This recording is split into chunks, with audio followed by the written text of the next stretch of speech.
Tudo bem, Bruno? Boa noite. Tudo bem, e Tudo você? jóia. Ainda bem que eu aceitei o perfil certo, porque eu não sabia. Eu estava esperando que viesse um perfil com o seu nome. Como chama o perfil?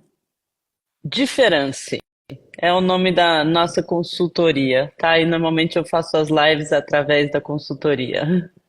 Bacana. E como você está falando da onde? Você está em Ribeirão? Você está no interior, né? Opa. Não, na verdade, eu estou em São Paulo, Bruno. Eu sou do interior, sou caipira de Batatais, mas eu moro em São Paulo tem mais de 25 anos. Ah, bacana. É porque eu soube que foi a Elisa que nos conectou e como ela mora no interior, eu achei que você estivesse por lá também. Não, Elisa é minha prima, né? Nos conectou, mas assim, ela até passou uma temporada em São Paulo, mas não, eu sou a prima que fez intercâmbio e foi ficando pela capital. E como você foi parar nessa área de expatriados? Então, Bruno, aos 16 anos eu fui intercambista pelo Rotary na França e morei na casa de uma família. Eu sempre digo que eu tive a sorte de ser intercambista quando ainda não existia internet no mundo. E isso me obrigou a ter uma integração profunda na minha vivência no exterior. E aí, quando eu já voltei determinada a trabalhar globalmente e comecei a estudar relações internacionais. E já no segundo ano, eu brinco que, para frustração dos meus pais, ao invés de ser diplomata, eu resolvi ser interculturalista, né? Que é isso que ninguém sabe o que a gente faz. Eu conheci uma consultoria que na época foi a primeira consultoria intercultural do Brasil, comecei a estagiar ali, fiz minha carreira ali, em 2007 eu fundei a minha própria consultoria. Então foi assim essa história, de estudante de relações internacionais a consultora intercultural. Bom, então você está desde sempre nessa indústria e você foi forjada para fazer exatamente o que você faz.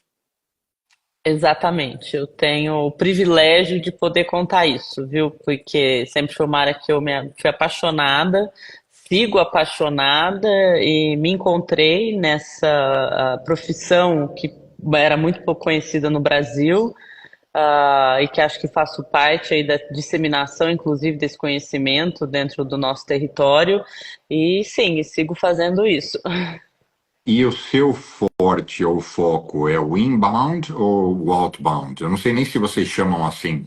Podemos chamar também, né? Olha, durante os 10 primeiros anos da minha carreira, eu fazia basicamente o inbound, né? Os expatriados chegando, porque não existia muito brasileiro saindo. Os brasileiros começam a sair a partir de 2008, quando o Brasil recebe aquele investment grade, a economia brasileira começa a se internacionalizar um pouco, e aí eu começo a trabalhar os outbounds. E hoje eu trabalho com muitos expatriados, mas eu trabalho cada vez mais com times e equipes na capacitação do que a gente chama inteligência cultural. Então, eu hoje faço treinamento dentro das empresas para capacitar pessoas que são expostas às diferenças culturais, que nem necessariamente vão viver fora. Pode ser exposição através de time virtual, pode ser por conta de uma liderança global, pode ser por conta de um líder expatriado que está no Brasil. Então, hoje eu atendo todas as pessoas expostas às diferenças culturais. Ah, interessante. Eu tenho vários amigos que estão em situações como essa que você descreveu. Uma delas, ela ela cuida de uma determinada área do RH da Cargill.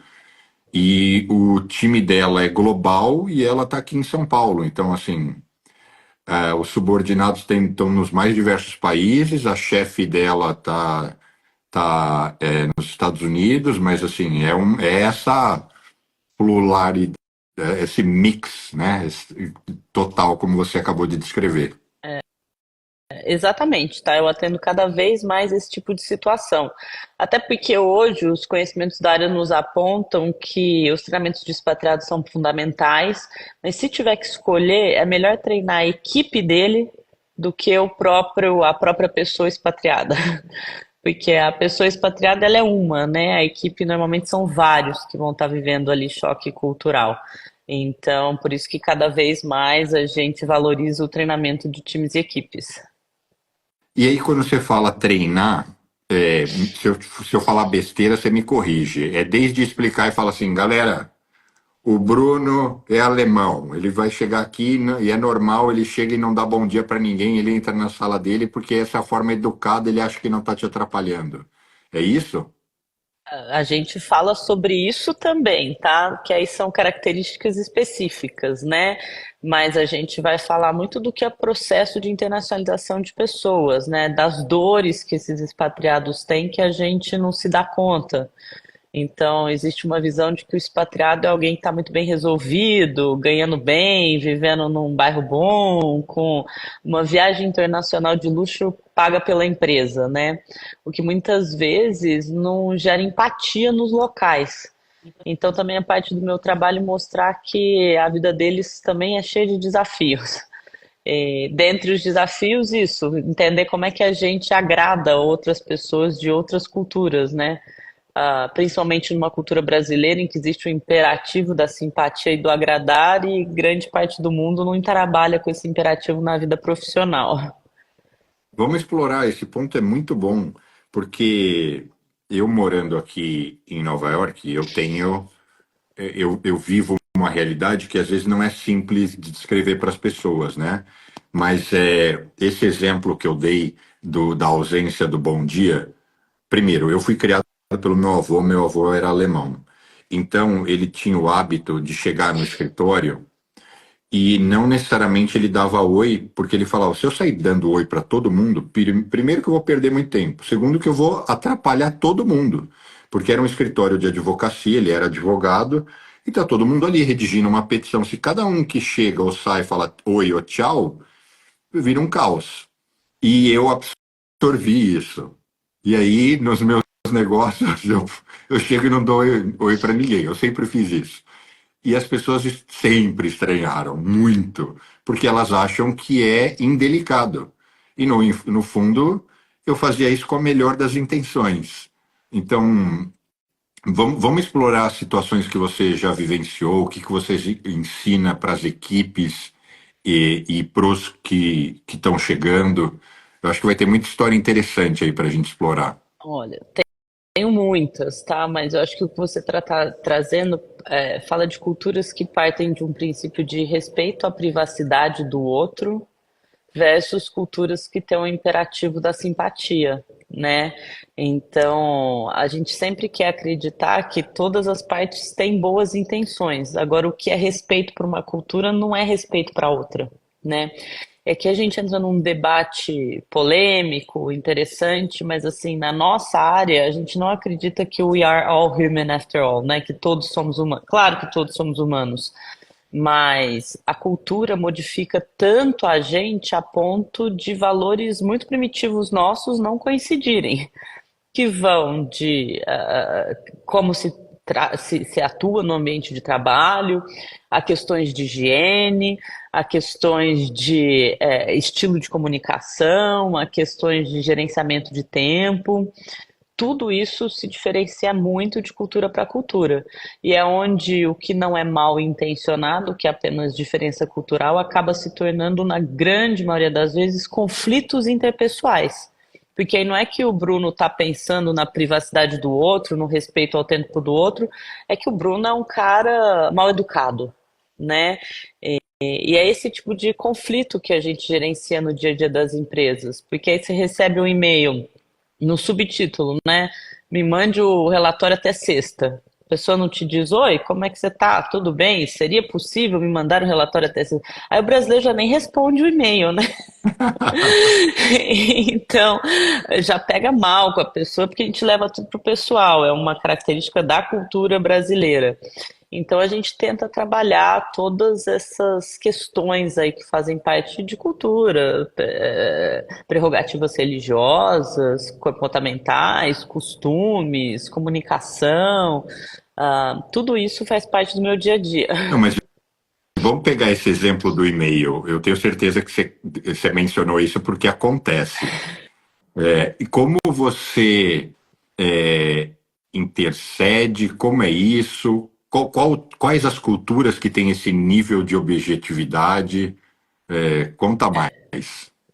A gente meio que divide o mundo em culturas que prezam por uma comunicação direta e culturas que prezam por uma comunicação indireta, tá? Culturas que prezam por comunicação direta são aquelas que prezam por uma comunicação concisa, direta ao ponto, objetiva, em que a verdade é o principal valor. Que a gente está falando de americanos, de alemães, de holandeses, né? O que a gente vai chamar ali de um mundo anglo-europacêntrico, assim. E aí a gente tem as culturas de comunicação indireta, que elas prezam pela forma como a mensagem é transmitida. Então, não é que elas não valorizam a verdade, mas mais importante do que a verdade é a harmonização das relações. Que são culturas como a brasileira, como as asiáticas, e aí o que acontece é que culturas diretas serão percebidas como agressivas pelas indiretas, e culturas indiretas serão percebidas como enroladoras, quando não mentirosas, pelas culturas de comunicação direta. Como eu atuo, né? Em geral, eu ainda entro na grande maioria das vezes para apagar fogo. Você só Então, chega quando já azedou. é, para ou tentar, enfim, trazer o que a gente chama os aha effects, né, que inclusive é uma metodologia alemã de agora eu entendi. Então não era comigo, né? Foi a mãe dele que ensinou para ele que era melhor ele poupar o tempo do outro. Então você tenta gerar empatia nesse sentido. Às vezes a gente consegue corrigir rotas, às vezes a gente não consegue. Mas o nosso objetivo é sempre trazer a conscientização sobre o impacto das diferenças no dia a dia do ambiente, na nossa vida em geral, mas no dia a dia do ambiente de trabalho. Então, talvez a gente não consegue corrigir aquele caso específico, mas a gente consegue prevenir futuros. E eu acho E, que é esse o e trabalho. quando você diz que às vezes você chega tarde demais, é porque, em muitos casos, a empresa não contratou você previamente para já fazer ou o preventivo, ou sei lá como chamam, onboarding, sei lá que termo que usam. Eles só chamam quando já está tudo dando errado, é isso? Ainda, infelizmente, assim, vem mudando esse cenário, tá? Cada vez mais eu sou convidada a empresas que estão inicializando o processo de internacionalização, mas no geral o que eu mais escuto é assim, mas se eu tivesse ouvido isso há 8 anos, teria feito toda a diferença na minha vida, né? Ou então eu ainda escuto muito isso, não que não vá servir daqui para frente, mas teria ajudado dali para trás. Porque sim, infelizmente as empresas elas ainda dedicam pouca energia e investimento para o que a gente chama de soft skills, né? O soft skill, então cultura. Como é que a gente consegue a agenda de um executivo para falar de cultura? Ainda existe uma impressão de que a gente vai ensinar as pessoas a comer com hashi, né? Que não passa nem um pouco pelo que a gente faz. A gente está falando de número, de estratégia, de atração de pessoas, retenção de colaboradores, para não dizer prevenção de assédio, tá? Por exemplo, cultura de comunicação direta, a gente tem vários casos de expatriados no Brasil sofrendo processos de assédio dentro das empresas porque eles têm um estilo de comunicação que será percebido como assédio moral pelos brasileiros. E aí a E gente aí, entra numa. tá, mas aí, Vai lá. o que você faz? Você fala para o gringo, suaviza o discurso, ou você fala para os brazucas, para os brasileiros, olha só, é normal, lá fora é assim, então não fiquem com mimimi. Onde que você age? As duas coisas, tá? Idealmente eu entro nas duas pontas. Se não trabalhar as duas pontas, vai ser muito difícil que a gente tenha resultados expressivos, tá? E vou ter que falar para os brasileiros, inclusive, se vocês forem para a justiça, vocês vão ganhar, porque essa pessoa está embaixo da lei brasileira e a lei brasileira vai entender como assédio. Mas o meu papel é dizer que parte disso é cultural. E aí a gente vai tentando gerar empatia. E aí, mas conta, eu acho que as pessoas vão adorar ouvir a história do e-mail. Eu sei que isso já deve ter acontecido centenas de vezes, mas logicamente sem dar nomes. Conta uma situação relacionada ao e-mail. O diretor, alguém num cargo alto, virou e pôs no assunto do e-mail que ele queria e mais nada, é isso? Isso acontece direto, tá? Ou simplesmente escreve assim, obrigado pela agenda enviado, confirmo dia 10 do tal. Isso. E aí o brasileiro acha que nem é com ele, né? Não, a pessoa não falou meu nome, não fez ali, não teve uma abordagem simpática. Quando a gente vai responder esse e-mail? Nunca, esse relatório não chega nunca, né? O evento é como se ele não tivesse sido confirmado do ponto de vista brasileiro. Isso acontece o tempo inteiro, tá? O Mas as tempo inteiro. pessoas, depois de treinadas ou orientadas, imagino que daí elas mudem, né? Olha, mudanças comportamentais não são fáceis, tá, Bruno? Ainda mais que eu trabalho com altos executivos e executivas que já estão numa idade que a gente sabe que é mais difícil você mudar o seu estilo. E normalmente cultura é um viés, né? A gente trabalha a cultura nacional como um viés. A gente tende a achar que a nossa forma de fazer as coisas é a melhor forma. E a gente vai entrar dentro de várias dinâmicas de complexo de superioridade e complexo de inferioridade. Então, se você colocar na cabeça de um americano, de um europeu, que ele não está perdendo tempo porque ele vai ter que ser simpático no e-mail, não são todos que estão abertos a ouvir essa notícia, tá? É, assim como você colocar na cabeça de um brasileiro que um peruano e um boliviano não querem ser brasileiros, também não é sempre fácil. Porque a gente tende a confundir desenvolvimento econômico com o complexo de superioridade, né? Agora, sim, na verdade, o que a gente mais consegue é que as pessoas não levem para o pessoal. Então, menos do que conseguir uma mudança comportamental desse executiva, eu consigo que o brasileiro que está lendo um e-mail entenda que não é com ele, que isso vai acontecer com todo mundo e isso já gera um ambiente um pouco menos conflitivo. A Beli Taranha mandou a seguinte pergunta aqui, inclusive para as pessoas que estiverem assistindo ao vivo, né? Porque depois, logicamente, vão assistir isso no perfil. Fiquem à vontade para interagir e mandarem dúvidas. Ela fala: qual foi a maior diferença cultural que você vivenciou como brasileira? Já passou por alguma situação? Poxa, são tantas, né? Essas perguntas de país mais difícil, maior diferença. Eu confesso que eu acabo lembrando as coisas do dia a dia que me acontecem, né? Mais cotidiano, assim, mais próximo de mim. Olha, para brasileiro, a gente tem duas diferenças culturais que eu falo que a gente se julga sempre superior a todo mundo. Padrão de higiene pessoal, né? Quem é aquele brasileiro que nunca julgou o padrão de higiene alheio? Eles são, Que é, eles são porquinhos. né? Assim, eu falando como brasileiro, para quem mora aqui nos Estados Unidos, eles são porquinhos. Eles não escovam o dente. Então, Assim, posso dar pitaco aqui, você vai dizendo se eu estou errado? por favor. Americano padrão, tá? Americano trata o almoço não como uma refeição, é quase como um snack. Então é comer rápido e muitas vezes em cima da mesma mesa que ele trabalha. Então, literalmente, assim, empurra o teclado e manda bala ali no Subway ou sei lá o quê. E para ele aquilo é normal, não tem problema nenhum. E eu vou dizer que isso nem me choca.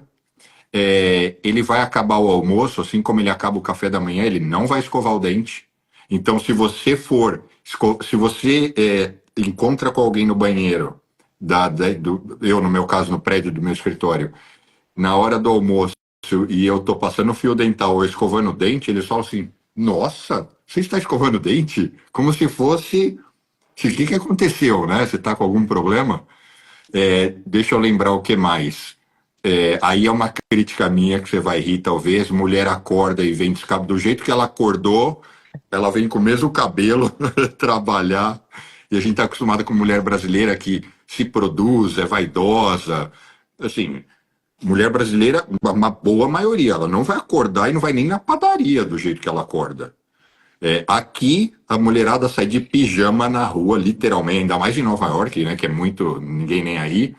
Mas, de fato, para ir trabalhar, a moda aqui, que é um terror, elas juntam tudo aqui, faz um bololô e põe a piranha. E ainda acham que isso, assim, tô no estilo. Olha que engraçado, abri o vídeo, agora escovando o dente. Bom, tá pelo menos escovando o dente, o Cardoso. Mas Então, que mais que eu Bruno, esqueci? Vamos cornetar não, aqui tudo tá. educadamente. os americanos, eles ainda são É, limpinhos, tá, perto do resto do mundo. Se a gente vai para a Europa e para a Ásia, a gente vai falar do quantidade de vezes que as pessoas trocam de roupa na semana ou não trocam.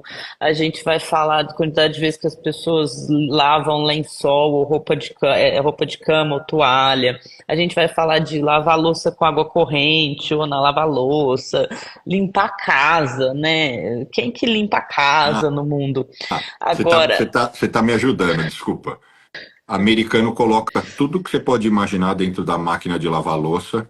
Assim, quem estiver ouvindo vai achar que eu estou mentindo, mas assim, o cara coloca coisas. Ele não coloca só louça, ele coloca as coisas mais estranhas que você pode imaginar. É, eu já li e ouvi que tem cara que coloca tênis. Eu nunca vi, mas assim, isso é bizarro. Ninguém lava o chão. Isso do brasileiro de jogar água, escova, sabão. Tanto é que as casas não têm ralo. Então é só no paninho. É só no paninho. Ah, pronto, essa é uma diferença, tá? Quantas vezes a gente atendeu expatriados que tinham inundado e infiltrado o apartamento de baixo, porque mulher brasileira ou brasileira, primeira coisa, chega no exterior, apartamento novo, enche o balde de água com, como chama, né? Que a minha terra chama Kibou, água sanitária, e joga no banheiro e na cozinha, sem nem perguntar se tem ralo. E aí é só depois que vai descobrir que Não não, tem na grande parte do ralo. mundo não tem ralo, nem na cozinha, no banheiro. Como não tem ralo no banheiro? Não, tem ralo onde é o chuveiro, não tem ralo no banheiro para você lavar um banheiro com água. Agora, Bruno, esse é um tópico que eu gosto muito de provocar os brasileiros, tá? Eu tenho um slide que mostra, assim, a média de banhos por semana por país. Existe uma média global, que são 6 a 8 banhos. Os brasileiros, e o slide são vários patinhos, os brasileiros são aqueles que estão no extremo, de 12 banhos. Então, o fato é que os diferentes somos nós no mundo. Escovar os dentes depois do almoço, somos só nós que fazemos no mundo, tá? E aí a pergunta é por que que a gente faz isso? E aí as explicações são bem complexas, tá? Que é o que a gente chama de exercício de self-awareness. Existe uma linha que vai dizer que parte da higienização dos corpos brasileiros é fruto de uma mentalidade escravagista, tá? Desde a escovação dos dentes, porque a cavalo dado não se olha os dentes, mas se for comprar um corpo, o dente é o principal valor, até a própria higienização e estética dos corpos, como você trouxe, porque se a principal commodity é um corpo escravo, você precisa higienizar para que essa commodity perdure, tá? Então, a gente tenta conversar disso com os brasileiros para mostrar assim, olha, cuidado, você está julgando os outros por algo que você sente superior, mas assim, a origem disso não é necessariamente de se orgulhar. E aí a gente começa a trazer diferentes perspectivas, tá? Para Mas não dizer que hoje a gente é entendido como criminalista ambiental, criminoso ambiental, né? Porque a forma como o brasileiro gasta água é um crime. olha o Cardoso aqui, tinha que ser um motivo negativo. É, Então, acho que o motivo, assim, o princípio, né? Depois vai ganhando outras acepções, aí sim tem uma questão da higiene, aí tem uma questão do dente bonito, da estética, mas fato é que nós somos o país que mais escova os dentes por dia e que mais usa procedimentos estéticos no mundo, né? Isso é uma característica da nossa cultura, que não é da gente deixar de lado numa análise maior aí das nossas complexidades e idiosincrasias. olha o Cardoso. Admiro muito o individualismo nova-iorquino. Acho muito mais positivo do que a fofocagem brasileira e mania de viver a vida dos outros. É definitivamente as pessoas. Eu não vou generalizar, tá? Porque eu tenho todo tipo de gente em todo lugar. Mas, de fato, eu não diria nem que é só o nova-iorquino. Eu acho que na imensa maior parte das regiões as pessoas são mais focadas em si, né? Mas tem uma expressão em português, não é autocentrada, mas elas têm um grau de individualismo bem grande. O que num outro espectro,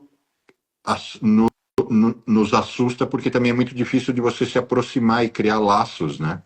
É bem.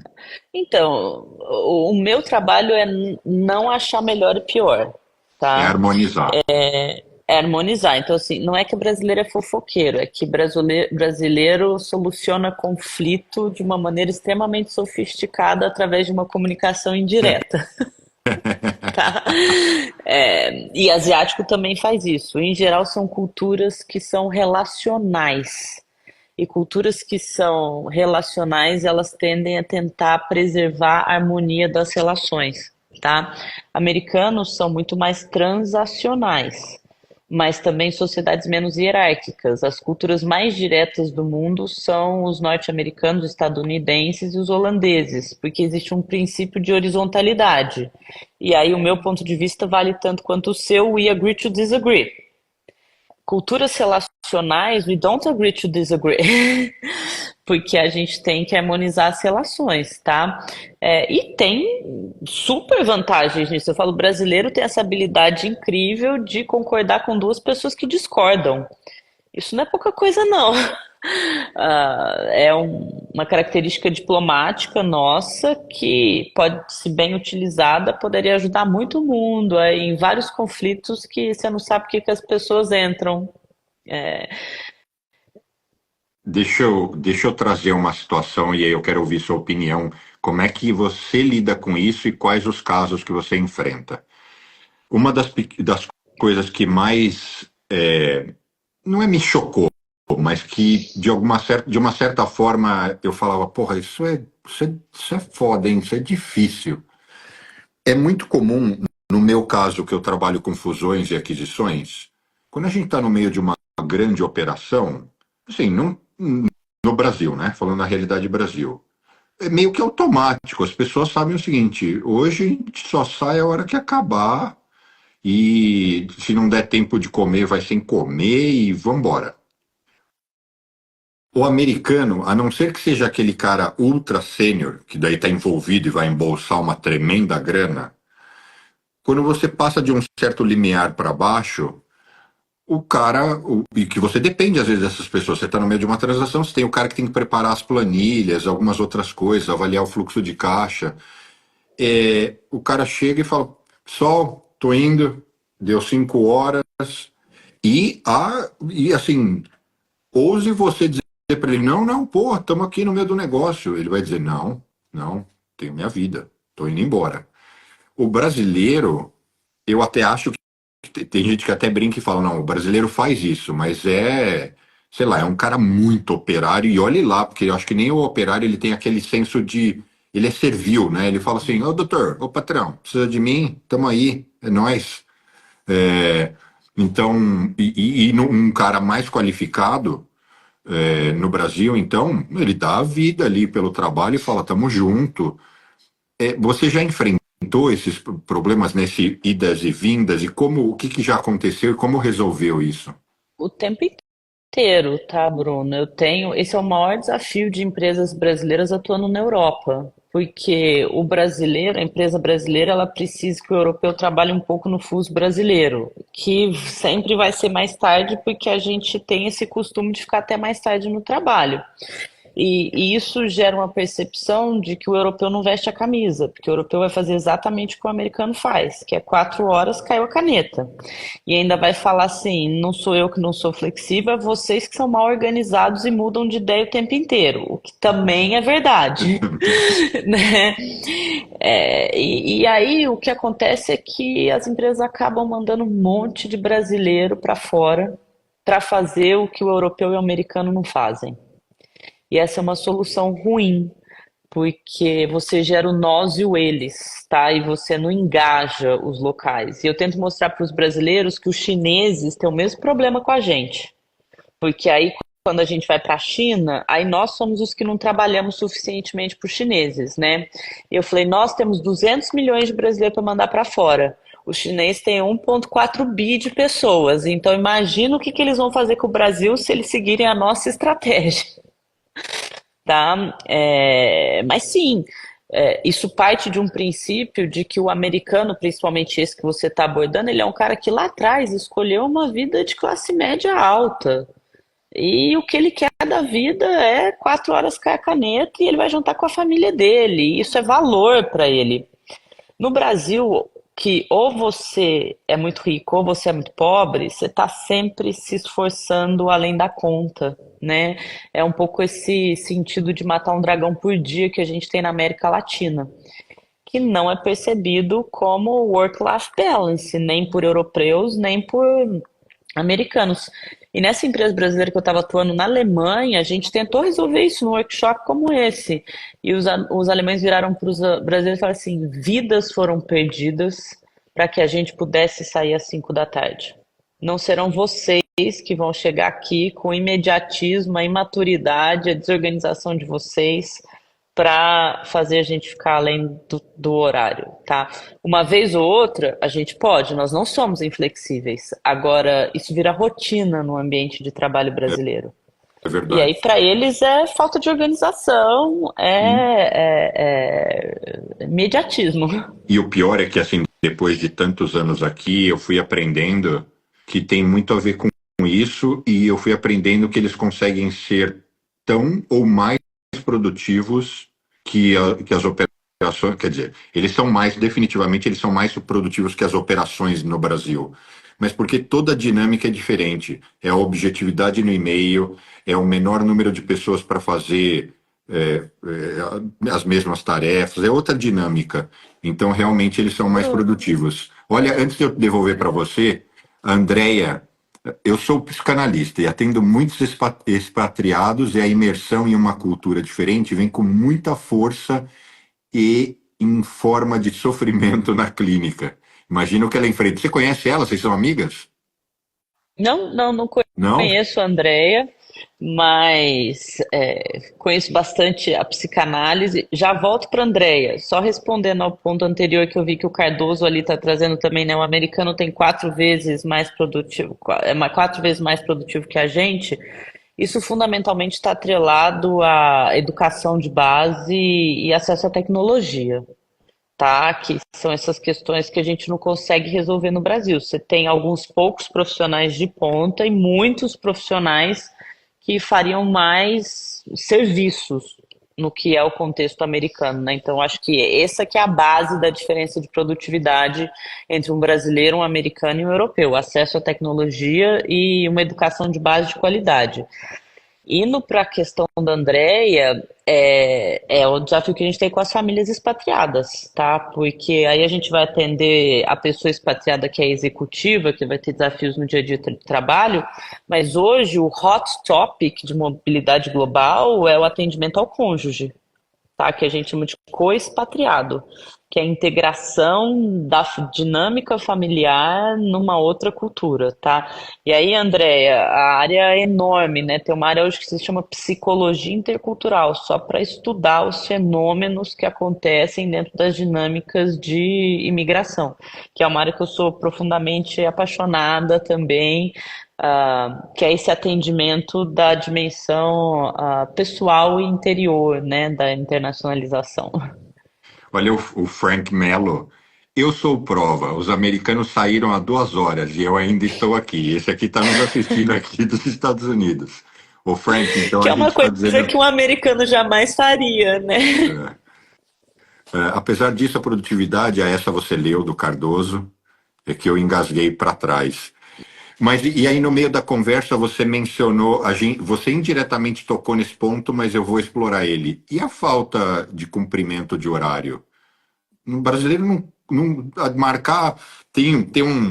Eu tenho um amigo americano que já foi para o Brasil algumas vezes. E aí, quando a gente está numa roda, no almoço, ele vira para os outros e fala assim: ó, Bruno é brasileiro, mas ele cumpre horário. Aí as pessoas, mas por que brasileiro não cumpre horário? Aí ele começa: brasileiro, semáforo vermelho é uma sugestão para você desacelerar e parar e dar uma olhadinha. Porque em São Paulo ninguém para. Eu falo: não, mas é porque é violento. Aí ele começa só a tirar sarro da gente. Ele falou: horário 7 é por volta das, nunca é 7 da noite. É como se a live é às 21 por volta das 21. Esse é um aspecto que eu acho que realmente é muito ruim. Eu já estou mais do que acostumado com a pontualidade e é um negócio. Você sabe explicar por que a gente é tão bagunçado na questão do horário? Vamos lá, mais uma vez, né? A minha função é não achar melhor e pior. Então, primeiro é preciso dizer que o brasileiro ele tem sido muito pontual no mundo virtual, né? Ainda a estudar por que isso está acontecendo, mas a gente costuma ser pontual no mundo virtual. Mas não é que a gente não cumpre horário e é bagunçado, é que a gente tem uma compreensão flexível do tempo, tá? O brasileiro não é atrasado, o brasileiro tem compreensão flexível do tempo. Essa é boa, hein? Essa é E, boa. e vale dizer, tá, Bruno? Na verdade, a maior parte do mundo tem compreensão flexível do tempo. Nesse lugar, quem se diferencia são americanos e europeus, e alguns asiáticos. Eu, eu, Então, isso é uma eu vantagem achei, competitiva. eu achei que era a maior parte do mundo fosse bem regrada e que a gente fosse meio desleixado, bagunçado. Imagina, a continente africano, América Latina, Índia, grande parte da Ásia, tá? Todo mundo tem compreensão flexível do tempo. Por quê? Porque a prioridade é a hierarquia e o relacionamento. Então, existe uma intencionalidade de pontualidade, mas se o teu chefe te para no corredor, te pede 5 minutos, você tá indo para aquela reunião, o que que você faz? Você atende seu Claro, chefe. sim. Por quê? Porque você não cumpre horário? Não, é porque você é Mas o que hierárquico. o americano faria? Diria para o chefe, agora não dá, tenho reunião. Claro, ele falou, ó, agora eu tô indo para uma reunião, depois me manda um e-mail, a gente agenda. Só que o que acontece? É tudo tão sistêmico que não haverá o chefe americano que parará o outro americano no corredor. Entendi. Porque ele também tem a agenda dele. Tá? Então as coisas vão se organizando culturalmente. O problema é quando, igual o brasileiro que fala tô chegando e o outro entende que pode ser daqui a 15 ou 50 minutos e fica tudo certo, porque entre a gente se entende. O problema é quando entra um americano na jogada e você falou para ele tô chegando, ele acha que você tá na porta, né?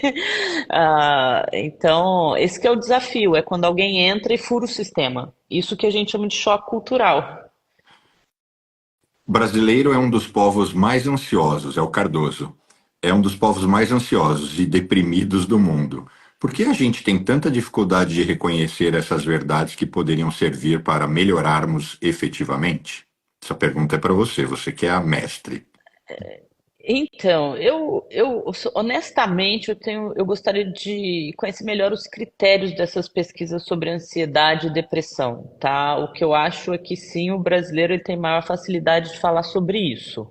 Ponto um, tá? Porque a gente é altamente emocional e a gente fala de emoções. Acho mais difícil conseguir essa resposta de um americano ou de um japonês. Porque o que eu escuto, tá, Bruno, dos meus interlocutores estrangeiros é que o brasileiro ele tem uma pegada bastante leve com a vida. Então, o relato que a gente, para os latino-americanos, nós somos percebidos como relaxados, não no sentido negativo, mas no sentido de como é que vocês conseguem tá brincando, tá sorrindo e tá performando. E isso é o relato dos europeus, é o relato dos americanos, é o relato dos asiáticos. Então, assim, e eu não tenho estudos profundos sobre isso, mas eu tendo a achar que o brasileiro fala mais da sua ansiedade e depressão do que outros povos. E a gente acaba ranqueando alto nesses rankings. Mas a percepção dos outros povos da gente não é essa, tá? É que a gente é alegre, segue aquela linha, que a gente é alegre, que a gente é leve, o que passa mais por estereótipo de que a gente não é sério. E aí isso tem impactos na credibilidade que a gente consegue ou não do nosso interlocutor. Ah, então, assim, gostaria de conhecer mais os critérios dessas pesquisas, né? E eu teria muita dificuldade de entrar nessa ponderação, porque eu acho que tem tantos tipos de pessoa, né? O Brasil é tão diverso, mas olhando só na hierarquia das empresas, a grande verdade é que as pessoas que estão em cargos cada vez mais altos, elas podem até ser simpáticas, mas numa medida muito moderada, e em geral elas são mais, não sei dizer se sisudas, mas assim, brincadeira, só se com aqui, americano brincar, é só se ele tiver muita liberdade e muitos anos de contato com você e um entrosamento muito grande, e ainda assim é difícil ele fazer isso na frente dos outros, porque ele Eu acho que ele vai entender isso como um desrespeito até a você, né? Por que que eu brinquei com você? Não é? As pessoas podem achar que elas podem brincar com você também. Eu não sei, eu não consegui ler ainda. Depois de mais de 10 anos, eu ainda fico às vezes observando, eu pergunto. Eu literalmente eu pergunto para vários colegas: o que você faria nessa situação? Como você interpretaria? E eu ainda sigo na minha escolinha aqui, vendo o que que eles falam. Acho que você ia comentar.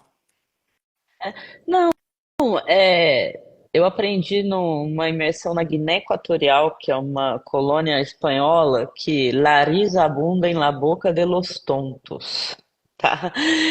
Então, o brasileiro, nós somos aquela cultura que não separa a vida profissional de vida pessoal. E a gente tem uma tratativa na vida profissional de intimidade e informalidade que a gente tem na vida pessoal. E isso não cabe dentro do entendimento de profissionalismo de grande parte das culturas, tá? Então, para eles, é como se fosse uma invasão de privacidade ou, por vezes, inclusive, uma falsidade. Por que que você está sendo tão informal com alguém que você nem conhece, ou tão íntimo com alguém que você nem conhece? O que que você quer de mim? Tá? É uma percepção de uma manipulação emocional, porque no ambiente de trabalho se deveria americanos, holandeses, asiáticos, você não deveria demonstrar emoções. São culturas em que emoção não é bem-vinda no ambiente de trabalho, porque você demonstrar emoções passa por uma imaturidade profissional, tá?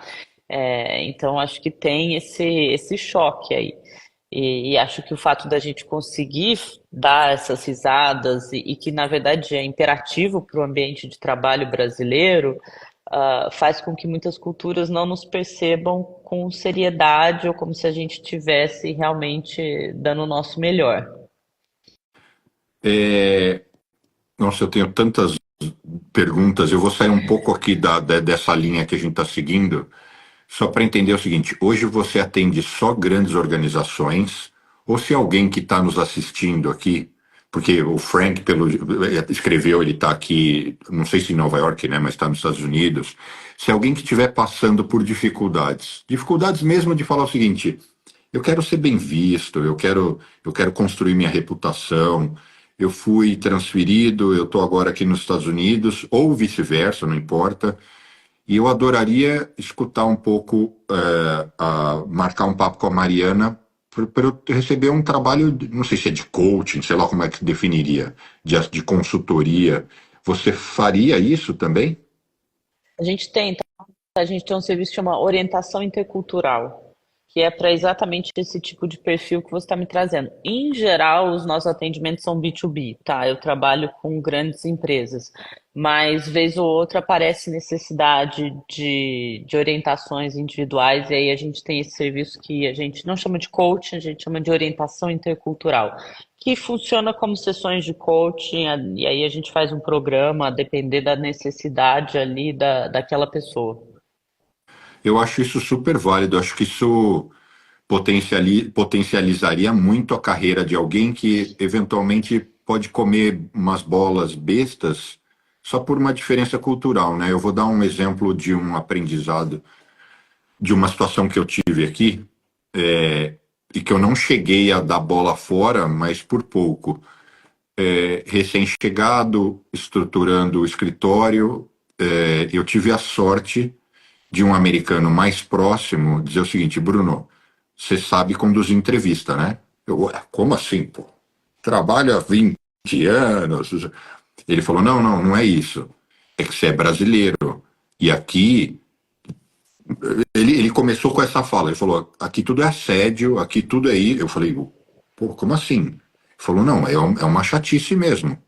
Então, deixa eu te explicar. Aí ele sentou comigo e falou: você não pode perguntar a idade, você não pode perguntar se é casado. Eu falei: ué, mas então não posso saber quem é a pessoa? Ele falou: é só uma análise da competência técnica, Bruno.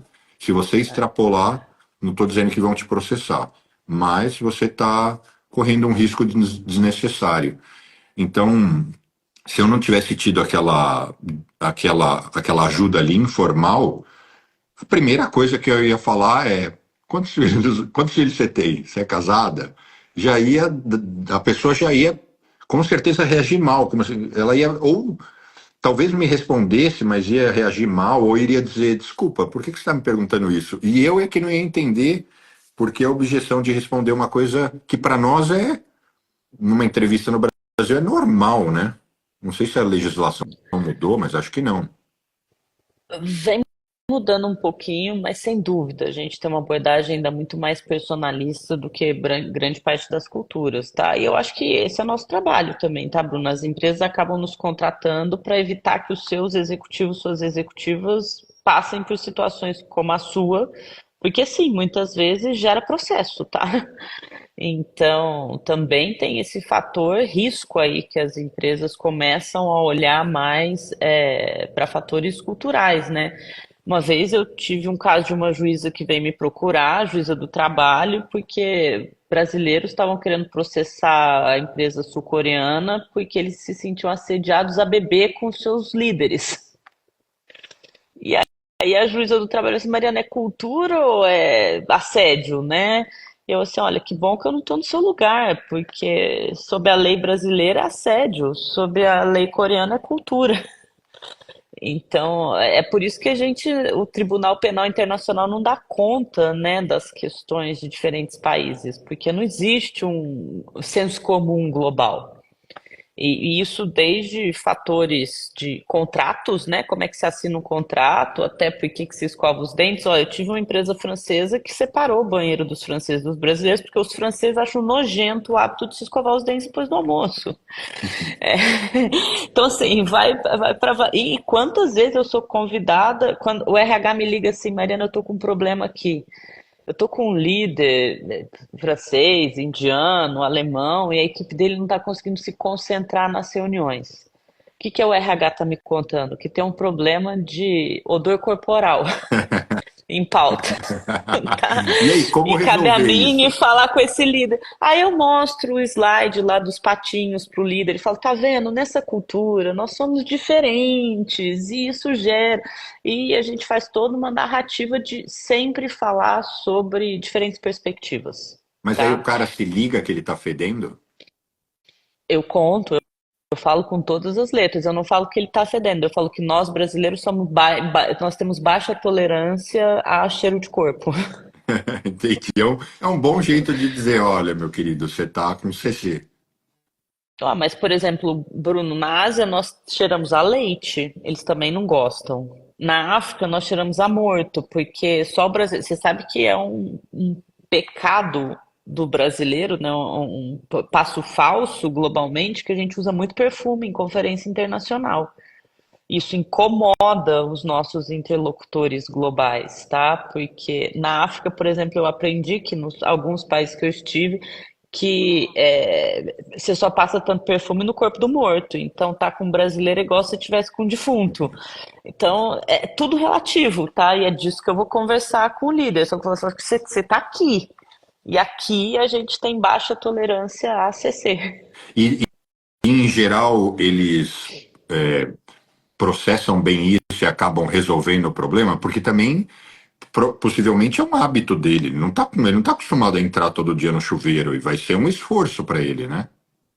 Não é só uma questão de hábito. Outro dia eu tive uma situação que foi muito tocante, porque trabalhando com embarcados, eu ouvi a história desse indiano que alguém dividiu o quarto com ele, tinha esse problema muito forte, aí ele recebeu vários feedbacks e ele falou assim, sabe o que acontece? É que na Índia minha família não tem acesso à água e eu não consigo usar água para banho, porque isso para mim, saber que a minha família tá lá sem acesso à água, não. Então, é isso que eu falo, às vezes mudanças comportamentais são difíceis porque a gente está trabalhando com valores, né? Ah, então, por vezes a gente consegue, por vezes não. Agora, é bem pesado. Essa história do odor é uma, acho que um dos obstáculos. Para mim é muito mais, seria muito mais difícil lidar com isso do que excesso de objetividade, essas coisas que no fundo eu sinto os brasileiros sofrerem mais aqui. Sabe a história, igual você falou do e-mail, que o cara manda o e-mail e põe no assunto, me mande o relatório, e o brasileiro vai ficar ofendidíssimo, né? Dizendo, pô, o cara acha que eu sou o quê? Olha essa pergunta aqui legal, do Cardoso. Não, não foi uma pergunta, foi um comentário. brasileiro é extremamente imaturo para receber críticas. Eu concordo 1000%. Assim, é muito imaturo para receber críticas, não generalizando, na maioria das vezes. Esse comportamento mantém a gente estagnado e sem se desenvolver pessoalmente. O que você diria dessa história de críticas? Você concorda com a visão dele ou essa definição não é a melhor? Dizer que brasileiro é imaturo? Isso.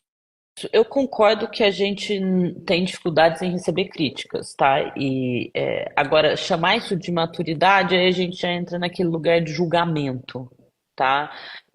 Existem várias razões de por que que o brasileiro não consegue receber crítica, e isso passa lá atrás, se a gente for olhar, por a ausência de um pai fundador da nação que nos conferiu, aí cadê a nossa colega psicanalista, que nos conferiu um sentido de pai, paternidade, que confere um ego, que é protegido, que te possibilita reagir a uma crítica, tá? Agora, a gente não recebe crítica, mas a gente é altamente empático. O brasileiro, exatamente por essa ausência de um ego bem formado, ele se mistura emocionalmente com o outro, e isso te dá uma altíssima habilidade de leitura de contexto. Então, assim, tenho sempre dificuldade com os julgamentos, porque, honestamente, Bruno, conheço um pouco aí das culturas e nenhuma se resolveu para mim. Não existe um lugar em que as pessoas são felizes, bem-sucedidas, infraestrutura resolvida, comem bem, sabem se relacionar. Eu ainda não achei esse lugar no mundo, tá? Então, eu acho que a nossa missão como interculturalista é evitar julgamento para buscar alinhamento e soluções híbridas, tá? Então é óbvio que a gente pode aprender ao receber críticas, mas eu acho que, inclusive, para poder receber crítica, a gente tem que se valorizar no que tange a nossa habilidade emocional de leitura de contexto e de leitura de emoções de um ambiente. Que um americano que é super bom de receber crítica é super baixo contexto. E ele não leu o que está acontecendo na sala. E aí você se pergunta assim, não é possível. Então, cada um com a sua idiosincrasia. Eu vou aproveitar a nossa live aqui e falar com você como se a gente estivesse na sala da minha casa fazendo um bate-papo. E eu acho que as pessoas que estão assistindo vão gostar de ouvir isso. E eu estou pensando seriamente, para não dizer que já está praticamente em fase de lançamento, em criar a maior estrutura para brasileiros imigrarem para os Estados Unidos. A gente sabe que tem existido não um fenômeno, mas está crescendo muito a imigração de brasileiros qualificados para os Estados Unidos. Só em 2023 foram mais de 23 mil brasileiros que chegaram só com o visto EB1 e EB2, fora os outros 180 tipos de visto. É muita gente. E a imensa maior parte, para não dizer que quase a totalidade, passa um monte de perrengue, porque chega aqui e é enganado pelo cara que vende o mortgage, o financiamento da casa. Enganado que eu falo, o cara vai lá e põe 1% a mais, só que ele ainda não tá, ele não é do ramo, ele não sabe bem como construir o credit score dele, como ele otimiza isso. Ele não sabe, ele não tem uma série de pequenas manhas. E ele demora muito para ir encontrando os caminhos. Então ele precisa fazer um seguro-saúde. Não tem ninguém que ensina para ele, porque seguro-saúde aqui é para ficar careco. Porque assim, é o deductible, é o out of the pocket, é um monte de coisa que você fala, eu não estou entendendo nada, porque seguro para a gente no Brasil é eu pago, eu tenho o cartãozinho, vou lá e uso o que eu quiser, né? Então eu idealizei criar na verdade, pegar. Eu não vou vender nada, eu só vou agregar as pessoas, né? Selecionar os principais profissionais das mais diversas áreas relacionadas à imigração. Então, assim, advogado não é um só, até porque a gente não quer ter prevaricação, a gente não quer ter preferência. O impacto acadêmico que está aqui vai estar comigo nesse processo, é a Patrícia, o trabalho dela é sensacional. Eu vou começar então contando o trabalho dela. Os brasileiros chegam aqui com os filhos e vão lá e seguindo no basicão, eles falam, aquela escola ali é bem ranqueada, vamos morar lá e acabou. Só que aqui o filho pode ter diferentes performances dentro da mesma escola, porque você monta a grade curricular, então tem toda uma estratégia. A Patrícia é a profissional que fala, peraí, deixa eu te ajudar. Não é assim. Deixa eu acompanhar. Às vezes também o pai não quer esse BO, ou é um negócio muito complexo, enfim, eu não vou fazer o. Eu não, ela dá até para assistir o material dela, está aqui Impacto Acadêmico, mas então ela vai estar dentro dessa comunidade, ou seja, a gente não vai vender nada e a gente vai trazer diferentes profissionais para responderem as mesmas coisas. Então, advogado, não é que a gente vai falar, a gente só indica o João. Não, vai ter o João, a Maria, José, o Rafael, a Tatiana, vai ter vários. Mas todos eles que passaram por um crivo, uma seleção, porque a gente não quer referenciar ninguém. Tudo isso para eu te dizer o seguinte: eu queria muito você com a gente, porque você cumpre um papel nessa jornada que até então eu não tinha cruzado com ninguém que teria essa competência. E que para quem, veja, e aí, desculpa eu monopolizar, eu quero devolver para você falar. Todo mundo que está vindo vai fazer alguma coisa, a não ser que o cara seja milionário e não queira fazer nada, vai ficar só olhando para o céu e, sei lá, jogando bola.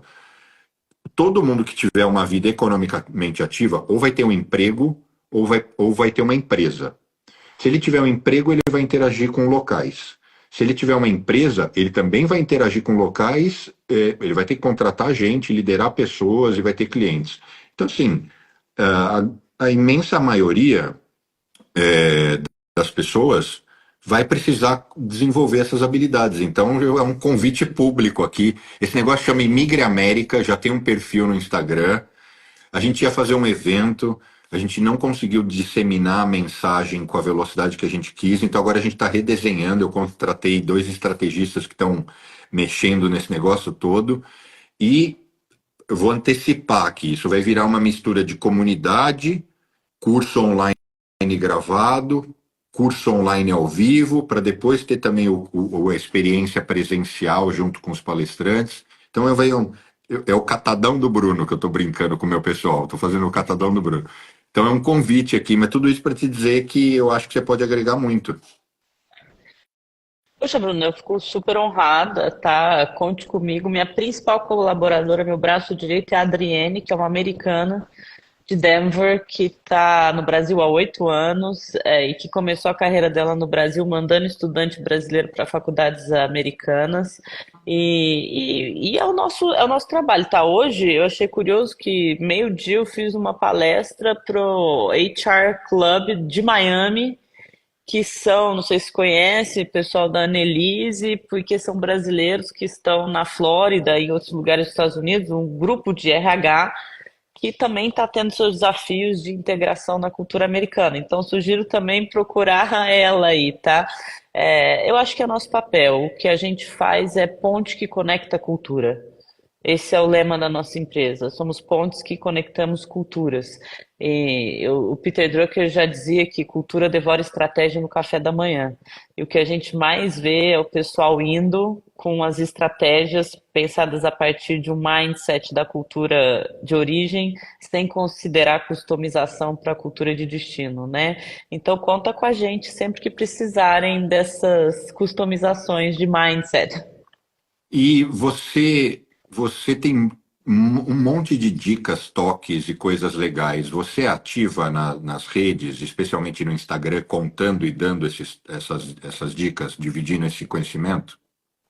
Bem menos do que eu deveria, tá, Bruno? Eu sou originalmente professora e eu gosto de estar na sala de aula com aluno, tá? E isso é onde eu passo o meu dia a dia, além de ser mãe de gêmeos de 3 anos e meio. Então, assim, confesso que eu sou bem menos ativa do que eu deveria, mas estamos trabalhando por isso. Isso deve mudar num futuro breve. Aí a gente está fazendo um rebrand da empresa com novos colaboradores que devem solucionar isso aí pra gente. Porque eu acho que você teria tudo para virar o ícone dessas.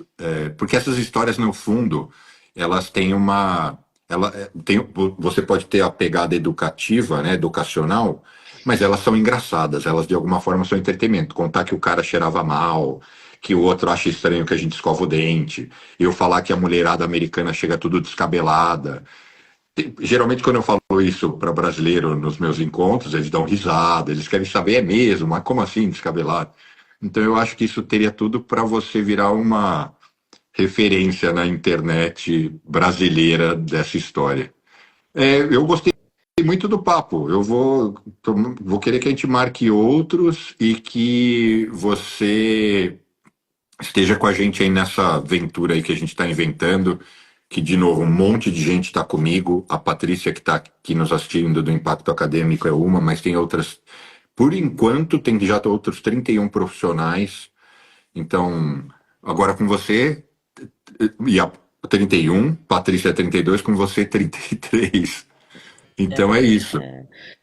Uma honra, também obrigada pelo convite, oportunidade, uma delícia o papo. Eu sou apaixonada pelo que eu faço, tá? Então, sempre que quiserem, me convida que a gente converse sobre o assunto e eu vou me organizar para a gente conseguir estruturar de maneira proativa e eficaz, como diriam os americanos, esses do's and don'ts. Mas sem dúvidas, as histórias são muitas, né? Eu brinco, eu sou uma pessoa bastante preservada na minha vida pessoal, diria, mas os meus amigos não conhecem esse meu lado, que é praticamente um stand-up comedy que a gente faz num treinamento, tá?